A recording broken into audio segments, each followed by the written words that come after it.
मौजूदा army chief को field marshal हुकूमत ने तैनात किया है। एक तो हम मालूम करना चाहते हैं कि फील्ड मार्शल की पावर्स क्या होती हैं। क्या बाकी जो दो सर्विसेज चीफ्स हैं, नेवी और एयर वाले, उनके ऊपर ये बाला पोजीशन बन गई है? वैसे तो आर्मी बड़ी तगड़ी बड़ी फोर्स है, लेकिन लॉ क्या कहता है? और दूसरी, उनकी टर्म इन ऑफिस इनडेफिनेट है या कोई रिटायरमेंट डेट भी होती है, एंड टाइम भी होता है इसके साथ जुड़ा हुआ? जी मलिक साहब, बहुत मेहरबानी। देखें, फील्ड मार्शल का जो रैंक है ये एक बहुत बड़ा एजाज है और ये परफॉर्मेंस बेस्ड है, एक खास आपकी अचीवमेंट के ऊपर और आपकी सर्विसेज के ऊपर आपको एलिवेट किया जा सकता है।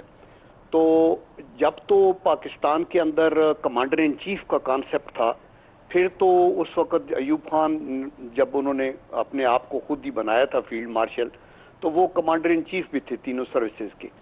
अभी मेरे तो ख्याल में ये एक जनरल साहब के लिए एक बहुत बड़ा एजाज है। 5 स्टार जनरल फील्ड मार्शल कहते हैं, रिटायर नहीं होता। दैट मीन्स के उनका ये रैंक इसी तरह कायम रहता है।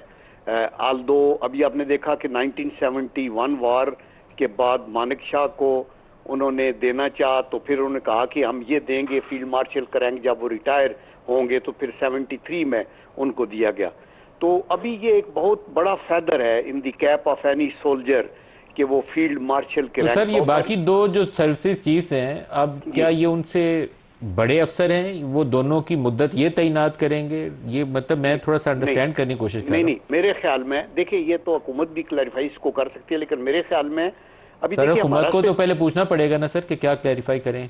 वो हुकूमत मेरे ख्याल में खुद क्लैरिफाई नहीं करेगी इसको। नहीं, मैं ये बताता हूँ, होना ये चाहिए। अभी देखिए हमारा जो सिस्टम है, 3 सर्विसेज चीफ्स हैं और एक chairman joint chief of staff committee है बहुत। और जो chairman joint chief of staff committee है वो इस सॉर्ट ऑफ एक पोस्ट ऑफिस ही होता है। पीस टाइम में, वॉर में वो प्रिंसिपल एडवाइजर होते हैं टू द प्राइम मिनिस्टर के करना क्या है, तो उनका उस तरह कंट्रोल होता है at the level of the military strategy. जो आर्मी वाले लोग हैं वो लैंड स्ट्रेटेजी बनाते हैं, एयर वाले एयर स्ट्रेटेजी, नेवल वाले नेवल स्ट्रेटेजी। फिर जो मिलिट्री स्ट्रेटेजी का कॉन्सेप्ट है वो chairman joint chief of staff level पे होता है, और फिर जो डिफेंस पॉलिसी है वो मिनिस्ट्री ऑफ डिफेंस के लेवल पे बनती है। तो अभी ये इनकी प्रमोशन हुई है और ये आर्मी की उसके मुताबिक हुई है, तो इसका ये मतलब नहीं है कि वो दूसरी दोनों सर्विसेज उनके अंडर कमांड आ जाएंगी, अनलेस कि आप अपने कॉन्स्टिट्यूशन में चेंज करके चीफ ऑफ डिफेंस स्टाफ का औहदा जैसे बरतानिया में है, तो वो जब आप चीफ ऑफ डिफेंस स्टाफ होते हैं then you are actually commanding all the 3 services. उसके लिए आईनी तरमीम दरकार है।